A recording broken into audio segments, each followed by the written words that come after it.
முடியை கண்ட்ரோல் பண்ணாக்க மனுஷனையே control பண்ணிடுற feeling வந்துடுது. அப்போ இந்த ஹேர் ஸ்டைல் சொல்கிறது உண்மையிலேயே ஸ்டைலா, ஐடென்டிட்டியா, இல்லை பவரா? சினிமாவில் அதை எப்படி நமக்கு காமிச்சிருக்கிறாங்க? வரலாறு நமக்கு என்ன சொல்லுது? அதில் அறிவியல் பூர்வமான உண்மை ஷாம்பூலையோ கண்டிஷனர்லையோ இருக்கா? அதை பற்றி எல்லாம் தான் காணொலியில் நம்ம விரிவாக பார்க்க போகிறோம். இது விதை டாக்ஸ். ஆதி காலத்தில் மனிதர்களுக்கு முடின்றது அலங்காரமாக இருந்ததில்ல, ஐடென்டிட்டியாக தான் இருந்திருக்குது. ராஜாக்களுக்கு அது ஒரு பவரை சொல்கிற விஷயமா இருந்திருக்கு. தமிழில் கூட முடிசூடா மன்னனாக விளங்கினான் அப்படின்னு முடிசூடினார்கள் அப்படிம்பாங்க. முடிசூடுறதுல என்ன? இப்போ பூச்சூடுதெல்லாம் நமக்கு தெரியும், பூ எடுத்து வைக்கிறது. அப்போ முடிசூடுதல் என்ன? ஒரு கிரீடம் நம்ம நினச்சிட்டு இருக்கோம் பார்த்தீங்களா, அந்த முடிக்கு மேலே வைப்பது அது ஒரு பவர் அப்படின்ற மாதிரி காமிச்சாங்க. போர் வீரர்கள்லாம் கூட அந்த மாதிரி முடியை வச்சுக்கிட்டாங்க. முடியினுடைய தன்மை பார்த்தீங்கன்னா ஸ்பிரிச்சுவலாகவும் கலந்துருச்சு, ஆன்மீகத்திலையும் கலந்துருச்சு.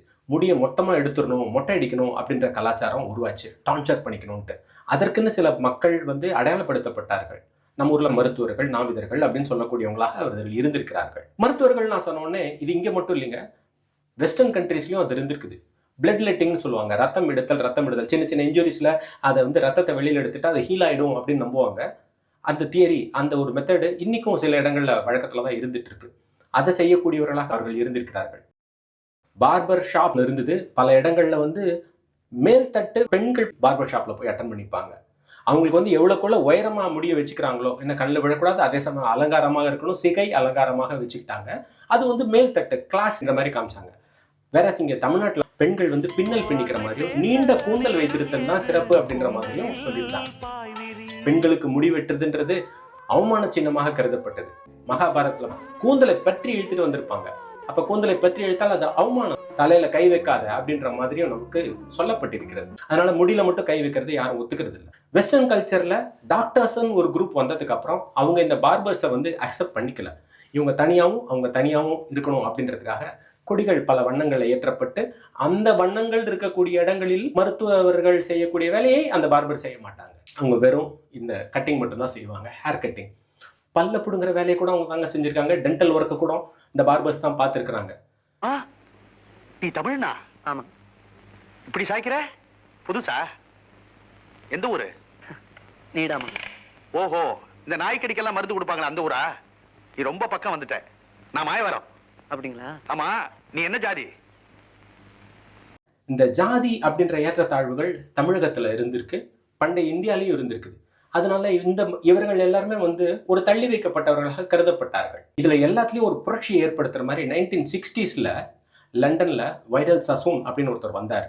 அவர் ஹேர் ஸ்டைல்ன்ற கான்செப்டே மாத்தினார். முடிவெட்டுதல் அப்படின்றத ஒரு சயின்டிபிக் அப்ரோச்சோட கொண்டு வந்தார். ஆர்கிடெக்சரல் ஒண்டர்னு சொல்லுவாங்க. அதுல என்னன்னா மேத்தமெட்டிக்கல் ஷேப் அவர் மனசுல வச்சுக்கிட்டு அதை ஹேர் ஸ்டைலா கொண்டு வந்தாரு. அதற்கப்புறம் ஏற்பட்டதெல்லாம் பெரும் புரட்சி. அவர் சொன்ன முக்கியமான ஒரு டேக்லைன் என்னன்னா, if you are not looking good then we are not good அப்படின்றத அவருடைய ஃபேமஸ் டேக்லைன். இன்னொரு டேக்லைன்ல அவர் சொல்றாரு, dictionary is the only place where success comes before work. அங்க அவர் செலிபிரிட்டி ஆனதுக்கு அப்புறம் பாத்தீங்கன்னா ஃப்ரெண்ட்ஸ் அப்படின்ற ஒரு சீரியல்ல ஜெனிஃபர் ஆனிஸ்டன் அவருடைய ரேச்சல் கட்டு ரொம்ப ஃபேமஸ். பெண்கள் எல்லாருமே அந்த ரேச்சல் கட்டு பின்னாடி சுத்த ஆரம்பிச்சிட்டாங்க. எல்லாருமே அதை பண்ணிக்கிட்டாங்க. ஃபாரின்ல இன்னைக்கெல்லாம் பார்த்தீங்கன்னா அந்த classy hair style, pop culture, step cutting, பெண்கள் ஆண்கள் எல்லாருக்குமே இருக்கிறது எல்லாத்துக்குமே அவர் ஒரு முக்கியமான காரணமாக இருந்திருக்கிறார். தமிழ்நாட்டில் அதுக்கான ஸ்கோப் இல்லாமல் இருந்தது. நடிகர்கள் மட்டுமே தான் அந்த பிம்பங்களை வச்சுட்டு இருந்தாங்க. அவங்க கட்டிங்க்கு பயன்படுத்திக்கிட்டாங்க. நம்ம தள்ளி வைக்கிற மாதிரியே இருந்தது. திரைப்படங்களில் பார்த்தீங்கன்னா ரொம்ப அற்புதமான காட்சிகள்லாம் இருந்திருக்கும்.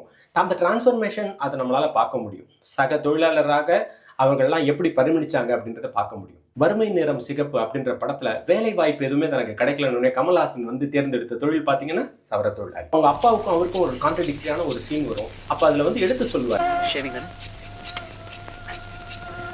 இதுல கோவப்படுறதுக்கு ஒண்ணுமே வேலை கிடைக்காத காலத்துல மனசாட்சியை மூட்டை கட்டி வைக்கிற எந்த தொழிலையும் என்னால செய்ய முடியல. அதுக்காக வேலையே கிடைக்கலன்னு பிரச்சனை அடைஞ்சு கட்ட வழிகளில் ஈடுபடுறதை விட ஏதாவது ஒரு கட்டத்துல என்னையே நான் சமாதானப்படுத்திக்கிட்டு இந்த மாதிரி செட்டில் ஆயிடுறது பெட்டரோன்னு தோணுச்சு. சரி, நினைச்சது கிடைக்கலன்னா கிடைச்சதே நினைச்சதை நினைச்சுக்க வேண்டியதானே. ஜானி திரைப்படத்துல ரஜினிகாந்த் அவர் செகண்ட் ரோல் பண்ணியிருப்பாரு. அதுல அவர் சலூனிஸ்ட், ஹேர் ஸ்டைலிஸ்டா தான் இருந்திருப்பார். அப்ப அவர் சில விஷயங்கள் தத்துவங்கள்லாம் பேசுவார்.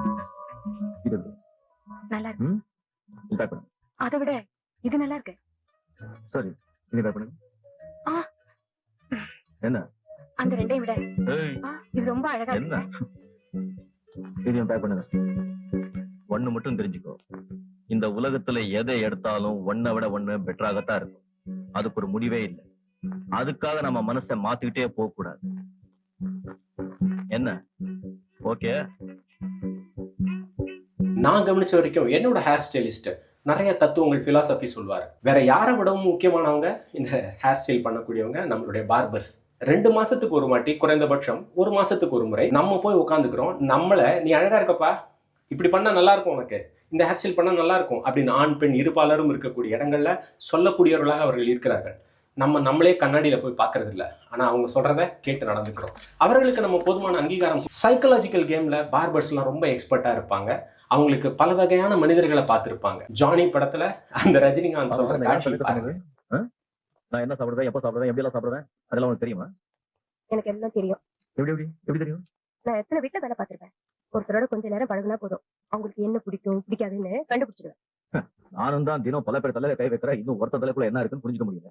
நீ பெரிய ஆள். ஹேர் ஸ்டைல்ன்றது ஒன்றும் பெரிய சாதனை எல்லாம் பண்ணிடலன்னு சொல்லிடவே முடியாது.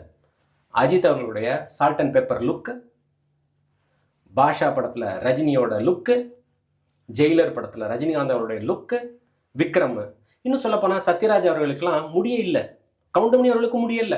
விகு வைக்கக்கூடிய கலாச்சாரமும் ஆரம்பிச்சது, வெஸ்டர்ன்ல இருந்து இங்க வந்தது. பெரிய ஹீரோக்கள் யாரும், எம்ஜிஆர் அவர்களும் சிவாஜி அவர்களும் கூட இந்த மாதிரி ரோல், அவர்களாம் எளிமையான பல ரோல்ஸ் பண்ணியிருக்காங்க. பட் இந்த ரோல் அவங்க எடுத்து பண்ணதா எனக்கு தெரியல. நீங்க ரோல் அந்த மாதிரி பார்த்துருக்கீங்க, நான் மிஸ் பண்ணியிருக்கேன், அதை கமெண்ட்ல சொல்லுங்க. அந்த படத்தை நம்ம தெரிஞ்சுப்போம். முக்கியமான ஒரு படத்துல குசேலன் பார்பருடைய இன்டென்சிட்டியை அவர் ரொம்ப அழகா காமிச்சிருப்பாங்க. நான் முதல் சினிமாவை பார்த்தது அவன் காசுல தான். எனக்கு கடலை மிட்டா ரொம்ப பிடிக்கும்னு ஆசையா வாங்கி தருவான். அவன் வாழ்க்கையை விட என் வாழ்க்கை மேலதான் ரொம்ப அக்கறை காட்டுவான். நான் வளர்ந்து பெரிய ஆளா வரணும்னு ரொம்ப விரும்பினா அவங்க அப்பா இல்லாத நேரத்துல எந்த கடையில உட்கார வச்சு என் முடிய வெட்டி என்னை அழகுபடுத்துவான். எல்லா மனிதர்களையும் மதிக்கிறேன், ஆனா நான் வணங்குகிற மனித தெய்வங்கள் இந்த ஆசிரியர்.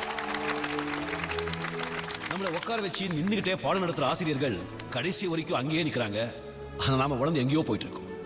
அப்படிப்பட்ட ஆசிரியர்களை நீங்க வளர்ந்து எவ்வளவு பெரிய ஆளானாலும் மறக்கவே கூடாது. இந்த நண்பன் என்னை தேடி வரலையே அப்படின்னு சொல்லும்போது அங்க இருக்கிற அனைத்து மக்களும் கண்ணீர் சிந்துவாங்க. உங்க முன்னாடி நம்மளாலையும் நடிகர் அந்த அசோக் நான் காட்சியில உள்ள போகாம இருக்க முடியல. நான் இங்க நிக்கிறேன், ஆனா என் நண்பன் எங்க நிக்கிறான்னு தெரியல.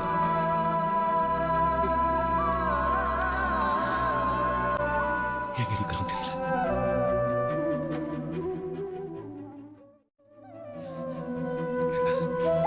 நகைச்சுவை பார்த்தீங்கன்னு சொன்னா கவுண்டமணி செந்திலுடைய நகைச்சுவை காட்சிகள்ல இந்த சலூன் பல இடங்கள்ல ப்ளே பண்ணியிருக்கோம்.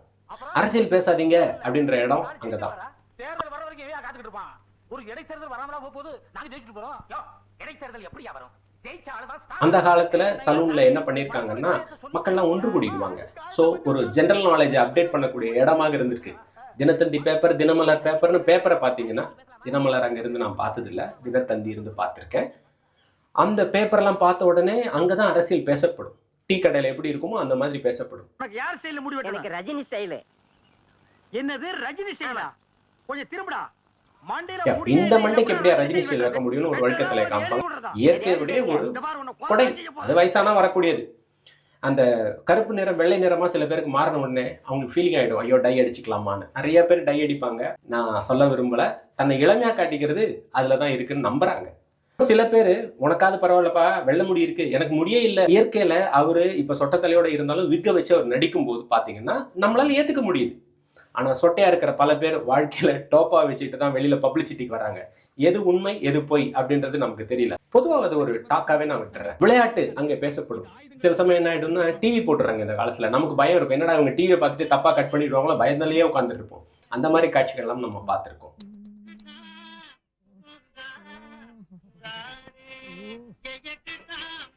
ஏப்பா சோப்பை போட்டுட்டு ஒரு பக்கம் சரட்டுன்னு வலிச்சுட்டு அவன் பாட்டுக்கு போறான். என்னங்க அண்ணனுக்கு சங்கீதம்னா உசுரு. அந்த கனெக்டிவிட்டியில நண்பன் ஒருத்தவன் தனக்கு செஞ்சான் அப்படின்னு சொல்லும்போது குசேலன் படத்துல சொல்றேன், அந்த பசுபதி கேரக்டர் வந்து ரஜினிகாந்துக்கு நிறைய செஞ்சிருக்கு. கேட்டேன். அப்ப இந்த ரஜினிகாந்த் திருப்பி நான் உனக்கு கொடுக்கணுமேப்பான்னு சொல்லும்போது ஞாபகத்துல இருக்கு. நீ எனக்கு நீ எனக்கு திருப்பி தர வேண்டியது எதுவுமே இல்லை அசோக். ஆனா நாளைக்கு நீ ஒரு பெரிய மனுஷனாகி உதவுற நிலையில நீ இருந்து யாராவது உன்கிட்ட உதவின்னு கேட்டு வரும்போது என்ன நீ ஞாபகம் வச்சுக்கோ, அது போதும்னு சொன்ன. அந்த ஒரு எண்ணம் தான் இன்னைக்கு நம்மளை வாழ வச்சுட்டு இருக்கு. நான் நல்லதை கடத்தணும் அப்படின்றதுக்காக அறிவியல் பூர்வமாகவும் இன்ட்ரெஸ்டிங்காகவும் கொண்டு போகணும் அப்படின்றதுக்காக விதை டாக்ஸ் சேனல் வச்சிருக்கிறோம். உங்களுக்கு பிடிச்சிருந்ததுன்னா விதை டாக்ஸ்க்கு கண்டிப்பாக சப்ஸ்கிரைப் பண்ணுங்க, ஃப்ரெண்ட்ஸுக்கும் ஷேர் பண்ணுங்க, தேவைப்படுறவங்களுக்கு பயன்படும். பரம்பரையா இந்த தொழிலை செஞ்சுட்டு இருந்திருக்கிறாங்க அப்படின்றதும் நமக்கு சில திரைப்படங்கள் மூலமா தெரியும். சில தகப்பன்மார்களுக்கு மகன்கள் இந்த தொழில வரல விருப்பம் இல்லை அப்படின்றதும் சில திரைப்படங்கள் மூலம் நமக்கு தெரிய வருது. ஒரு கோர் சப்ஜெக்டா எடுத்து வச்சு படிச்சு அதுல சக்சஸ்ஃபுல்லா இருக்கிற நிறைய பேரை நம்மளால பார்க்க முடியுது. ஒரு பெரிய சேஞ்ச் ஓவர் நடந்திருக்கு. ஒரு 30 ஆண்டுகள்ல 60 ஆண்டுகள்ல ஏற்பட்ட மிகச்சிறந்த மாற்றங்கள்ல இந்த சிகை அலங்காரம் ஒரு முக்கியமான ஒரு வேலையை செஞ்சிருக்கிறது. ஷாம்பு, கண்டிஷனர் இதெல்லாம் யூஸ் பண்ணலாமா ஹேருக்கு அப்படின்றது கேள்வியாஸ் நிறைய பேர் கேட்கறாங்க. இதுக்காக ஏகப்பட்ட வீடியோஸ் இருக்கு, அதுதான் ஹிட் லிஸ்ட்ல இருக்குன்றது நமக்கு தெரியும். நான் கெமிஸ்ட்ரின்ற கான்செப்டை மட்டும் எடுத்துக்கிட்டு அதை எக்ஸ்பிளைன் பண்ண விரும்புறேன்.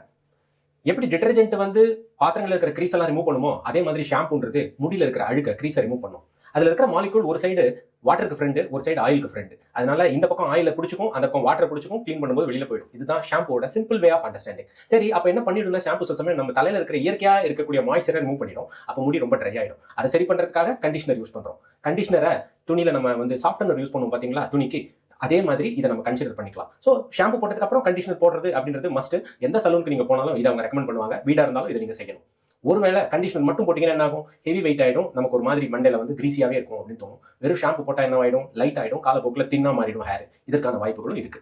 இதுதான் அறிவியல் பூர்வமான ஷாம்பு அண்ட் கண்டிஷனர் காம்போ. இதை வந்து பிசிக்ஸ் ரீதியாகவும் நம்ம டிஃபைன் பண்ண முடியும். நிறைய சயின்ஸா போயிடுச்சுன்னா போர் அடிச்சிடும். அதனால ஷார்ட்டா சயின்ஸ் மசாலா பிளேலிஸ்ட்டை பாருங்க, அப்டேட்ஸ் இருக்கும்.